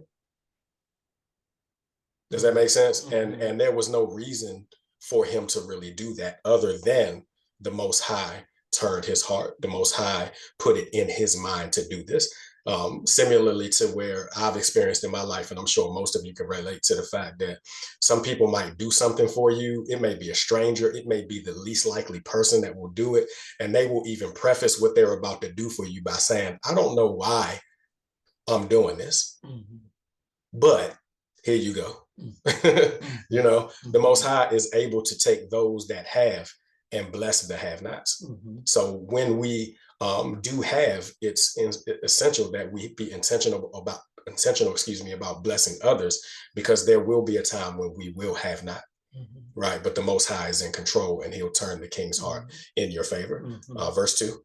Every way of a man is right in his own eyes, but the Lord pondereth the heart. Right. So the Most High already knows what you're thinking and why you're making the decisions that you're making. And because he is a spirit, and we're obligated to worship him in spirit and in truth, you know, things can seemingly turn out right, but how you came to that decision or what you were thinking beforehand, right, it could possibly not yield you what you were expecting, if that makes sense. Verse 3. To do justice and judgment is more acceptable to the Most High than sacrifice. Right. So just doing what's right, what's just, and what's according to his word, right, based on how he judges and not how we see things. Verse 4. A high look and a proud heart, and the plowing of the wicked is sin. Right. So that's a lot of where our decisions come from, right, that we make. A proud heart. Right? A proud heart. But the keynote is right here in verse 5. The thoughts of the diligent tend only to plenteous. So this is having a heart to be intentional, a mind to be intentional. You know how the scripture talked about go to the ant, oh you sluggard. You know what I mean? Look at the way that the ant works. Look at how proactive they are. Look at how principled they are. Right? So if we operate on the Most High's principles, then we will always have plenty, right? And what's the second part say? But of everyone that is hasty, only to want. So to those that don't seek the Most High and renew their mind, and they look at their situation more than they look at the principles and the word of the Most High, right? We'll always be in want. That's why people that may not tithe or may not give offerings intentionally, so on and so forth, they're always in want of something. Always in need of something. There's always something missing or lacking or broken, right? Because they were not diligent in their thoughts, right? So I just wanted to bring that out too, you know, as it pertains to what our brother Willie was teaching today. Go ahead. I'm sorry. I just feel led to give a practical testimony. We all know, like I said earlier, the purpose of giving and so forth and so on is to detach you from mammon, the feeling of dependent upon it, right? But sometimes also we have a mindset as a people, right, that money makes us fearful when we don't have enough of it, right? It puts us in a place of fear, right? I'll just give you 2 quick testimonies that the Most High has taught Pastor Kenny and I, you know, within our years of just being a married couple and having to go through some hard times, right? One of the things that we used to do when we would run into financial, and I really want y'all to take this as some practical advice. And if the shoe fits, wear it. If it doesn't, just pass it on to someone else. When you have bill collectors calling, or when you get a notice that something's going to be cut off and so forth and so on, don't ignore it. One of the things that we used to do is try to get the entire, you know, we knew we had a bill due and the entire amount was just insurmountable, right? Because we ran from it and we were trying to get it up, right? This is how you put your works with your faith, right? Communication is key. The power companies and the light companies, 9 times out of 10, people will negotiate with you. when you run from your issues, you don't give the Most High an opportunity to use people to bless you. Say, for example, I'm gonna give you an example. You're renting from a private owner, right? And you're late. You're really late, almost to the point of eviction. And you can't see how you're going to get the entire amount that you owe. So you're running around trying to get that and payday loans, whatever you got to do to get that.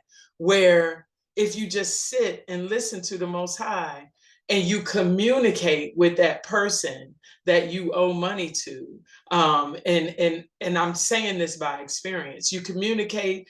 The Most High spoke to Pastor Kenny and I at one time. We were dealing with financial issues, and the Most High spoke to us and said, call them and tell them you don't have it and you don't know when you're going to get it. We did that to each and every one of the people that we owed, or the companies that we owed. And each and every one of them said, how much can you do? We had one, I think it might have been the lights, I can't remember, but we had one entity that we owed money to that allowed us to give $5 a month. It was the simple communication. And then we were renting from a private owner at that time, and he just waived what we owed. When we sit down and we were just honest, this is where we're at. And you know, the landlord at that time, yeah, he said, you know what? He said, I'm willing to work with you, and you pay me whenever you can and how much you can. And he said, I'm gonna tell you why. He said, because not only are y'all a beautiful family, but you communicated. You communicate. Number one.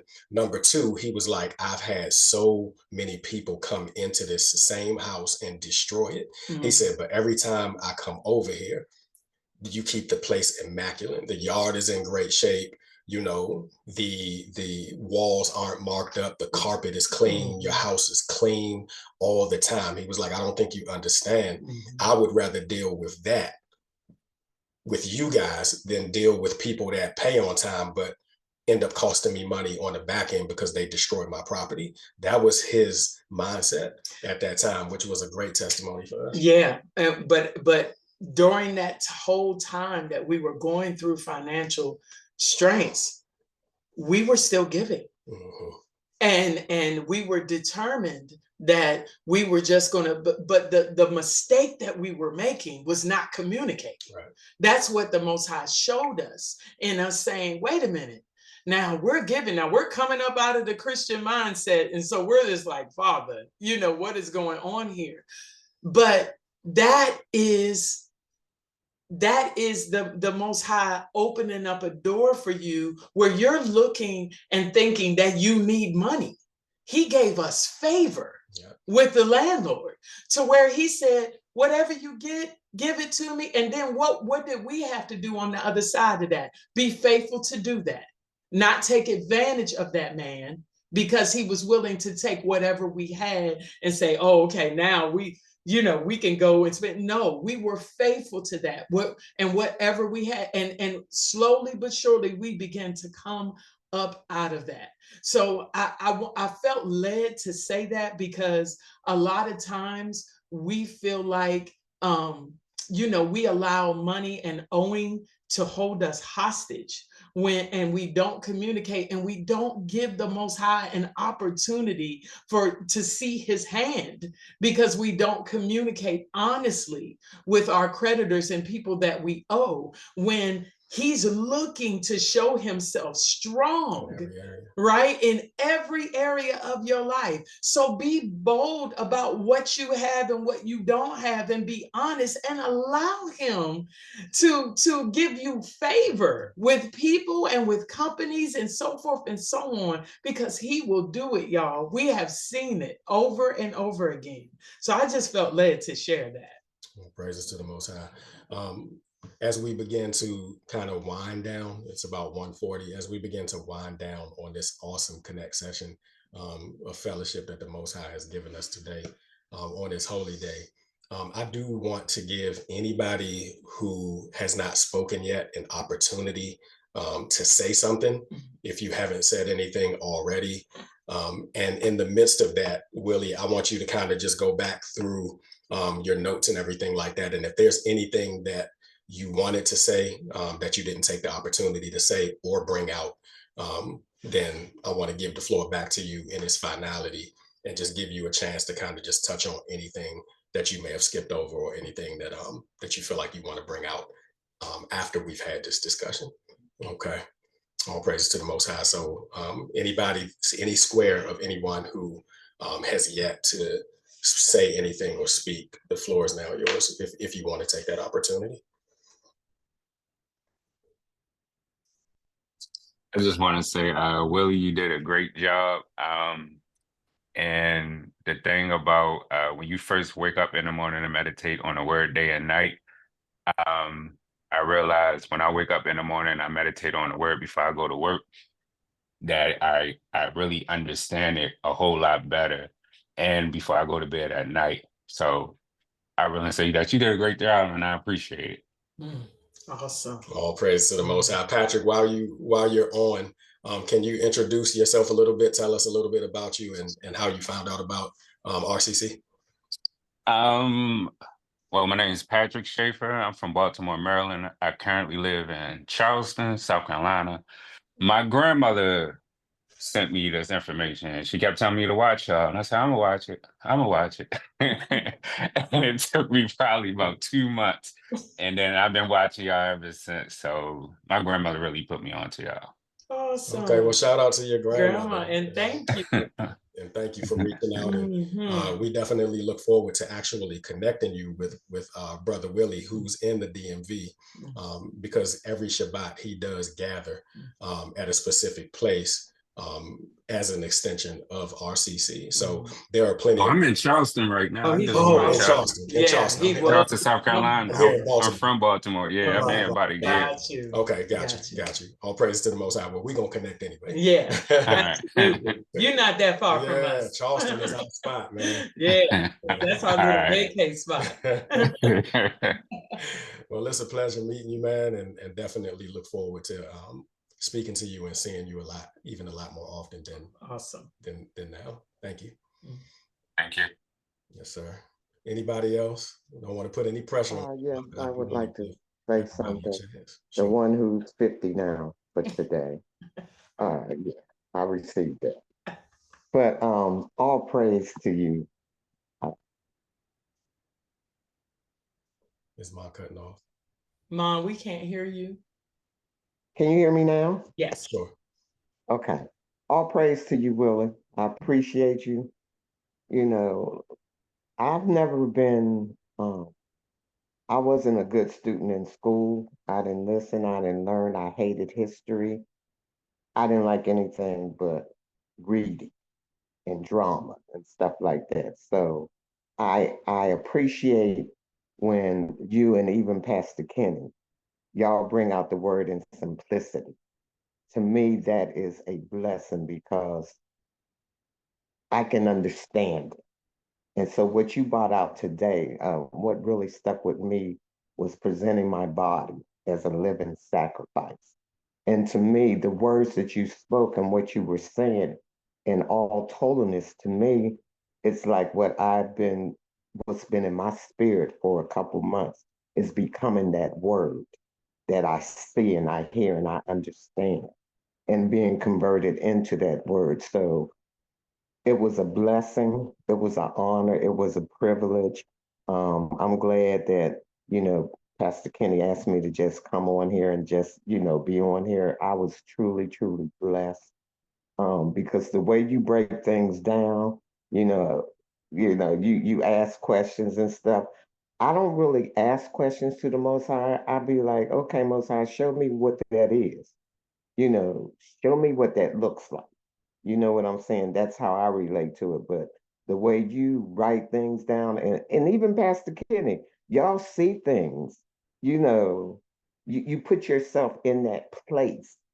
And I'm learning how to do that, but that's something new for me because I've just never done that. But I am a hearer and a listener of the word, and I do meditate on the word. So that word that gets in me, it stays there. And that's why I'm able to present my body as a living sacrifice and meditating on him day and night. That's like, it's just incredible when you do that. And another thing I want to say about tithing, about what Rhonda was saying, how she got blessed. I have to tell y'all this. I was, and my daughter and my son-in-law can attest to it.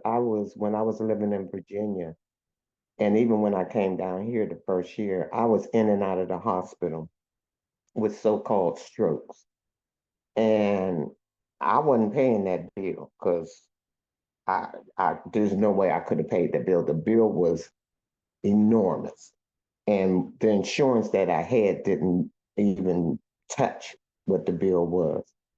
So one day I got a call from the bill collector about this humongous bill.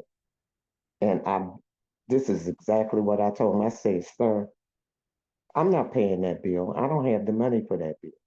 That's all I said. And he said, okay, ma'am, thank you. I never, ever, ever heard anything else about that bill.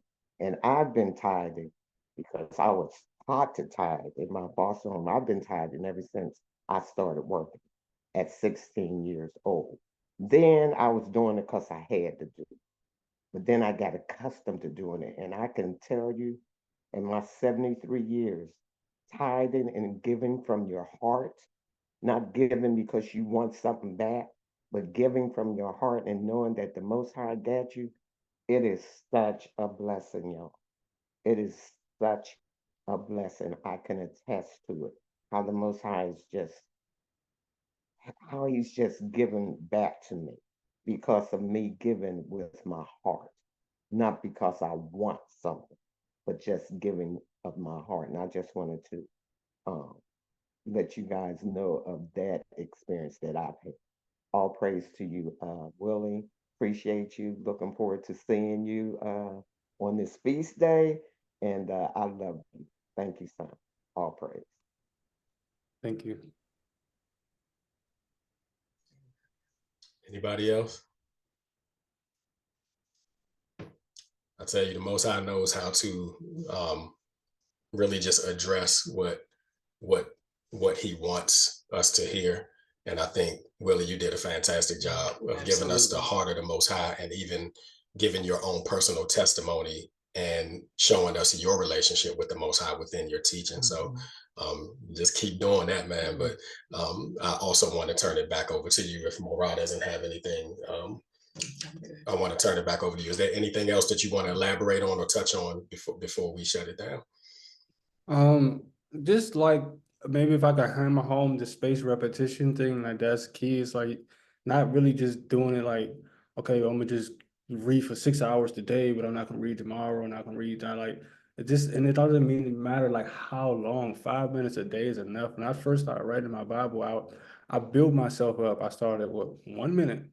Then the next day I put 2 minutes. The next day, 3 minutes. So now I write for an hour, but I started each day increasing it by 1 minute because I wasn't physically, mentally strong enough to come head first into it and say, okay, I'm gonna do it that way. And it's the same thing. But like wanting to know more about the word. So I used to fall asleep with the TV on. But just because I can't go to sleep when it's quiet, but now I let the Bible play while I'm going to sleep, just because I can train myself to what I'm knowing. Because you ever like, sometimes you wake up and you like, what am I thinking about? Or it's like you find yourself daydreaming throughout the day. A lot of that stuff is what was on that TV that you were watching. Because again, remember, the best time for somebody to learn is when they're sleeping or when they're in that unconscious state. So it's like if you play those audios and stuff like that while you're about to go to bed or when you're going to sleep, it will make it will make your conscious mind a more willing participant to want to do it while you're awake, if that makes sense. Wow, that's good. Yeah, That's really good. it's practical. It just makes sense. You know, and pray for the children of Israel. Pray for our brothers and sisters who may either be in the truth or even may not, because we have struggled so much systematically, even that we feel like we have to be elaborate in our doings in order to reap something back, if that makes sense. Where if we're just basic, right? If we're intentional, right? Then we put ourselves in a position to reap a great harvest. Just being intentional, like 10 plus to get to 10, you know, let's get to, okay, 10 plus 0 is 10. Or 9 plus 1 is 10, instead of, you know, 1 plus 4 is 5, and then 5 minus 2 is 3. And then if we multiply 3 by 2, that puts us to 6, plus 4 equals 10. Right. We go through all of that to get to 10. You know, it's really a lack of self-confidence in just being simple. We feel like we have to do the most, right? Is what I'm trying to say at the end of the day. And really all the Most High is asking us to do is submit to his principles. One principle by another principle by another principle. And then if we fortify ourselves, or when we fortify ourselves in those principles, then the Most High is able to really show us how far we've come, y'all. I'm sure even many of you on this Zoom today can just think about where you are today versus where you were a year ago. And I'm sure you see tremendous improvement. And half of that is us not being intentional. It's more so just the Most High's divine intervention, right? But just imagine when we are intentional, how much more the Most High will work in us, through us, and the results and the harvest that we reap because of just being intentional and being practical and keeping it simple, how far it will take us. Not can, but how far it will take us moving forward. I love the example that you just used, Brother Willie, is 1 minute, then 2 minutes, and then it just grows. And it just reminds me of you know, when you have a journey to lose weight and to eat right, and every time you try to change your whole diet all at one time, you fail. But when you go little by little, you know, I'm gonna stop eating at this time. And don't be so elaborate with it. I'm just going to not eat after 8 o'clock. Let me see if I can get that discipline. You haven't even touched changing your diet yet. You're just trying to eat within a window. And it's so much more sustainable. And then you take away, you know, one sweet thing that you like for me, it was those frappuccinos, honey, those coffees, like, so, you know, you start taking one thing away at a time, and then you lose your taste for it. So now it's sustainable. And that's what happens with the word when you just take it one step at a time. Our walk with Christ is one step at a time. We trying to run ahead. We're trying to run ahead of him. And Pastor Kenny always says, I'd rather be behind the Most High than trying to run ahead of him. At least I can see him and see what he's doing. You know what I'm saying? And then pretty much the goal is to be in lockstep with the Most High, in lockstep. You may be behind at first, but you're catching up. You know, it's just, that's why he calls us children. You know, those of us who have children remember when they were little and we were always like, come on, where are you? You know, but as they get older, now they're walking with you. They're walking alongside you. That's what the Most High desires of us. He wants us to keep running. He doesn't mind saying, come on. He doesn't, as long as he sees us back there trying to follow him, he's going to continue to lead us. But the progression is that now we get to know him and know where he's going, and we're growing up in him. Now we're walking lockstep with him, and we know his ways and we know the path. So that example of 1 minute, 2 minute, that's such a great example. So thank you for that. Well, praises to the Most High. Thank you. And if everybody could just write down James 1 and 5 and kind of let that be your meditation for the week, that would be fantastic. And then, of course, we're going to have some testimonies concerning this study. We're going to hear testimonies. We're going to hear a good report in the name of Yeshua. I know we are. But James 1 and 5, it says, if any of you lack wisdom, let him ask of the Most High, that giveth to all men liberally, and upbraideth not, and it shall be given him or her, right? And it's just letting us know that if we lack wisdom, we can ask the Most High, and he has wisdom in abundance, number one. And then number two, wisdom is not just knowledge, but it is the ability to make wise decisions in difficult situations. I just got one more thing to say, Pastor Kenny, because you just made me think of something that I wasn't even thinking about saying. But it's just I got that written down on the back. You guys can see the back of my phone. I got this written down on the back of my phone so I can remember what I like. I read this in the morning at nighttime too, just so I can intentionally force myself to think about it. But it says, remember this, I become what I think about. Imagination, let your imagination soar. Courage. Have the courage to concentrate on my goals daily, save 10% of what I earn, take action. Of course, my chief aim to make $10,000 a month residually. But here's this. Remember, when my thoughts tend to get negative, ask, and it shall be given. It works on both sides, right? Seek, and you shall find, and knock, and it shall be opened unto you. So it's again, let myself remind myself, I can't indulge in them negative thoughts and stuff either, because again, if I'm asking for it, he's gonna give it. Like thinking about it all the time is basically asking for it. Like, I don't care what you can spin it and say no. If you think about it all the time, it's like you basically saying you want that, and God's gonna give it to you. So like I wrote that down here, and it's crazy that you said that, because I make sure to try to remember, like keep my thoughts on what I want versus what I don't want. Wow. That's powerful. Thank you. Yes. Thank you for that. Yeah. All praises to the Most High. Each and every one of you have been such an integral part in making this one Connect fellowship today a success. I believe it was a success. Oh, absolutely. Yeah. Absolutely. It was a success. We're just looking forward to grow and continue to connect. It's so important, especially as we see the day of Yeshua approaching, whom the world calls Jesus Christ. Is so important that we keep the fellowship of the faith, and that's why we have this connect. And I'm excited about hearing all of y'all. So just beware of the phone call that's gonna come.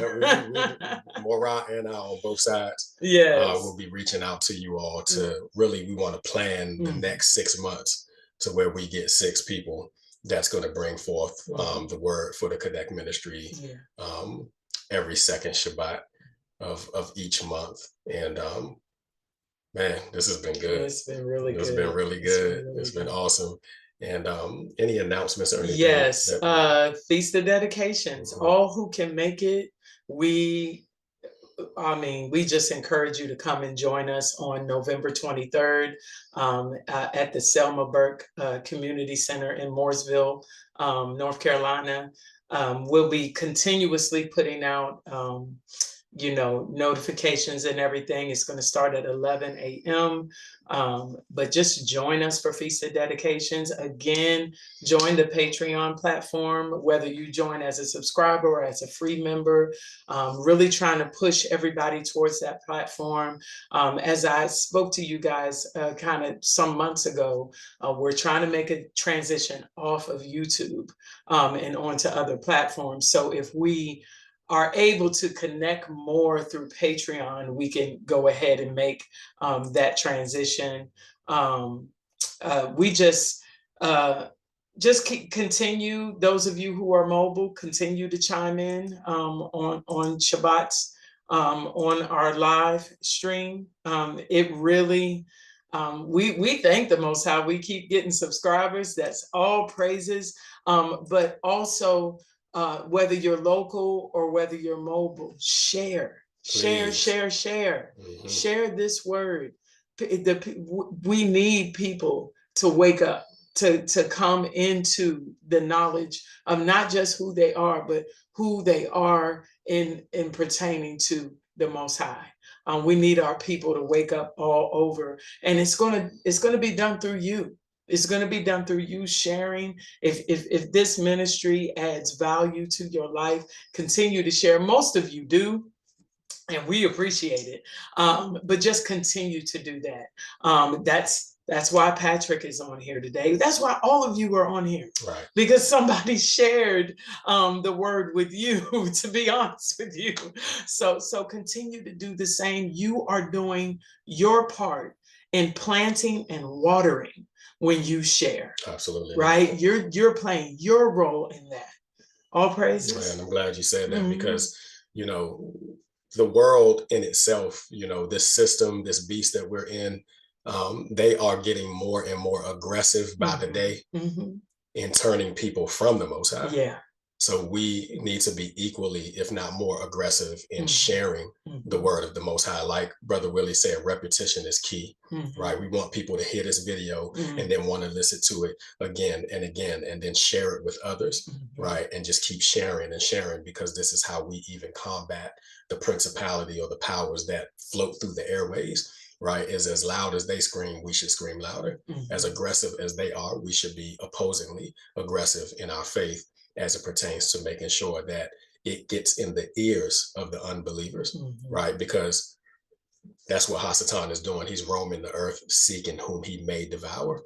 So you can be a disciple and you can be a witness and do outreach simply by sharing this video with as many people as you possibly can, and then following up with them to see, you know, did you watch the video? Right? Because the principles within this word that was shared with us today by Brother Willie, it's sustainable, right? And it will take us a long, long ways. And let me just, once again, I know we we used it as an example, touched on tithing today. I just want to thank you guys that do give and are able to give, no matter how little, thank you. Yeah. Thank you. That is the reason why Pastor Kenny and I are able to continue this work.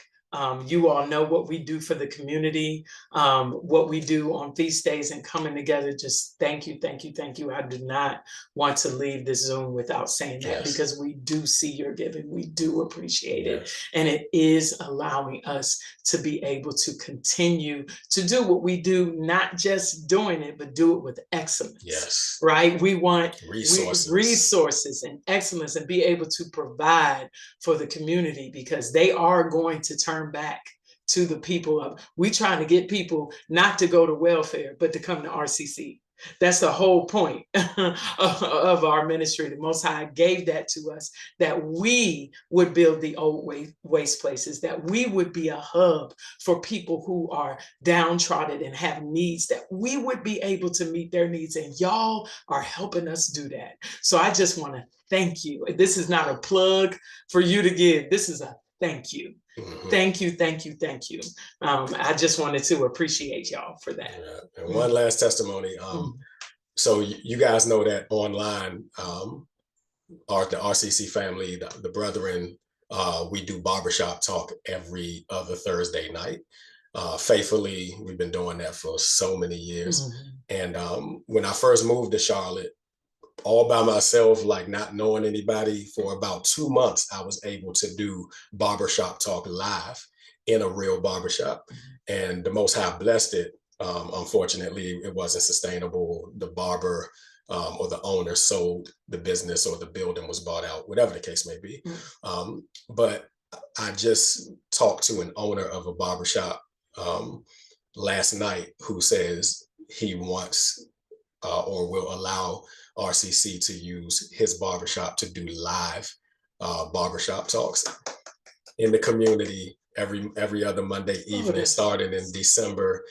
Talked to him last night, and he said it was something that the barber that cuts my hair, even through Sean and Trey, that was pushing this and asking about it and was talking about it. And then Matt, the barber, he was like, man, you know, we need to get this in the barbershop. You know what I mean? The guys that come through here need to hear these ideas and this word, so on and so forth, even life lessons. and so on and so forth. So what I'm going to be doing is doing life classes in the barbershop every other Monday night. We're going to be talking about finances. We're going to be talking about interviewing. We're going to be talking about entrepreneurship. We're going to be talking about being the men, according to Ezekiel 34:1, that Most High says, the flock of my pasture are men, right? So how to be men of the Most High. And I even explained to the gentleman while we were setting this up. He said, what is unique about your ministry? And I told him, I said, well, we do Sabbath day worship, versus Sunday. And even as it pertained to the holidays, we more so focus on the intent of the holy days. That won't be a doctrinal thing that we'll be pushing, but I just want to give you communicate with you and be straight up with you, right? That we're not necessarily the average church, but we are really looking to restore our Black men back to what Christ and the disciples were doing during their time before the Romans came in. And he ate it up. He received it. He said, man, I might even, he said, I'm a busy man, but I will look and intentionally look to be there myself to hear live what you guys have to say. And it was just such a great testimony and blessing that, it's been years in the making. You know what I mean? It's not something that we gave up on. It's just that now is the right time and the right season, right? Patrice, is that a fresh hand? Yes, I wanted to ask a quick question about connection with other men. The Most High just divinely put it this way. I believe my dishwasher had broke, and it was broke for like 3 days. And I didn't know that the office was short-staffed. So the gentleman that came to fix the dishwasher was kind of like the head over the maintenance crew. And so, I was talking to him about truth and everything because he was the only one. And normally when there's only one person that come in, somebody from there has to be somebody in the unit to witness that, they didn't steal anything or woo-woo. So I was just sitting on the floor and I just started talking to him about truth. And he was like, yeah, I heard something about that. And I was like, yeah. And he said, well, I don't know if I'll sit in the service, but this is what I would like to do. And I was like, what's your heart? Like, what is it that you want? He said, I have a passion to teach young boys about electrician. I have a passion to teach young men about, how to put tires on cars and, just man stuff. And in my mind, the Most High was like, don't worry about if he received anything you said, just connect them. Just get them connected. Yes. And so I was like, okay. I was like, next time, and it didn't dawn on me because I had so much going on. But when you were talking about the barbershop talk and restoring young men into malehood, getting them from servants to sonship, he came across my mind. The Most High brought him back. The Ruach brought him back. And so is that okay to connect him? Yes, absolutely. Okay. That's all I wanted to know. Yeah.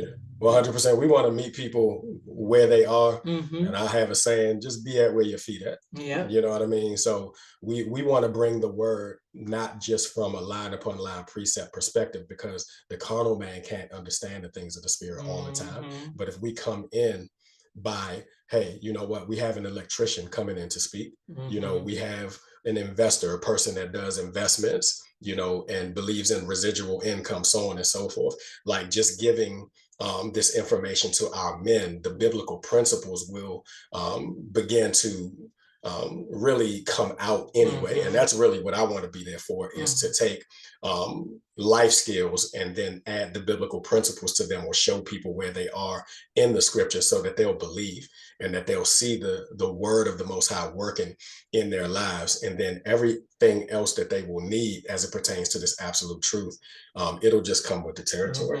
And if you look on our website, we were doing life classes pre-pandemic. Gotcha. Once that happened, everything shut down because we were doing the life classes in the recreation centers.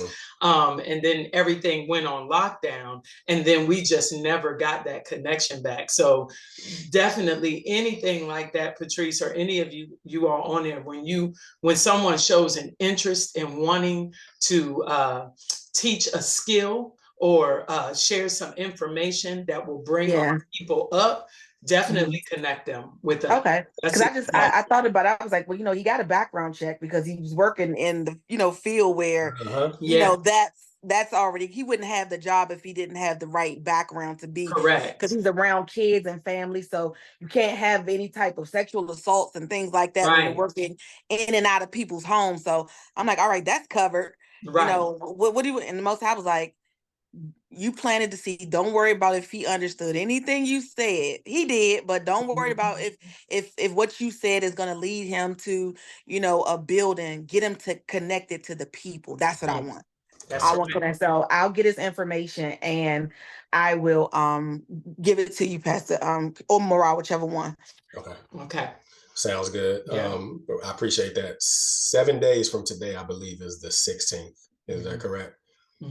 November 16th. So that is 2 weeks before Feast of Dedication. No, it's only 1 week before. Because we're on the 9th now, right? Oh, So yeah, that's you're 2 right. full weeks. Right. Yeah. So on the 16th, I wanted to remind you of the announcement that I made last Shabbat, is that we're doing our Matthew 5 attributes or beatitudes, right? So if you're interested in being the first to share this upcoming Shabbat on the 16th, we're going to give about 5 to 10 minutes to 2 people, right, to start us off. That's your Matthew 5. Some people call it the Beatitudes, right, that Yeshaya taught to his disciples. And I want you to pick one and I want you to elaborate on it, you know, whether it's from your own personal testimony or just to encourage the others, something, an area that you may be strong in, or even an area that you may be weak in, and are looking to gain support in that area. However, the Most High puts it on your heart to bring it out. Matthew 5, Beatitudes or attributes, is starting on the 16th, which is next Shabbat. First come, first serve, 2 people, getting 5 to 10 minutes to bless the RCC family and assembly. So keep that in your mind and send that either via chat or to restorationcentercharlotte@gmail.com. That's it. Right. So without further ado, again, can we just kind of give our brother Willie that proverbial applause, which he so greatly deserves. And he told me, he was like, I'm going to be nervous. You know what I mean? However, you did not come across nervous. Nope. You came across very intelligent, articulate. The simplicity of the gospel was there and it helped me. It really resonated with me. So thank you so much. Yeah. All praises to the Most High. Well, we just going to pray out really quick. But we just thank you for this day. We thank you for another Sabbath, 7 days closer to your coming. I thank you for Brother Willie today. I ask that you add a blessing, a special blessing to him for him sharing this word with us today. I thank you for each and every person on this platform, those who are viewing by the replay. Abba, I ask that you allow us to hide your word in our hearts that we might not sin against you. I ask that everyone continue to hear from you on this Sabbath day and all throughout the week. And we will be careful to give you all the glory, all the honor, and all the praise. In Yeshua HaMashiach's name, whom the world calls Jesus Christ, we pray. Amen and amen. All praises. All praises. Family, remember, go ahead and you unmute yourself. You know what we're about to say. Together. In Everything you do, Make the the Most High in your life. Shalom. Shalom. Wonderful rest of your day. The Rockethon family. Blessings.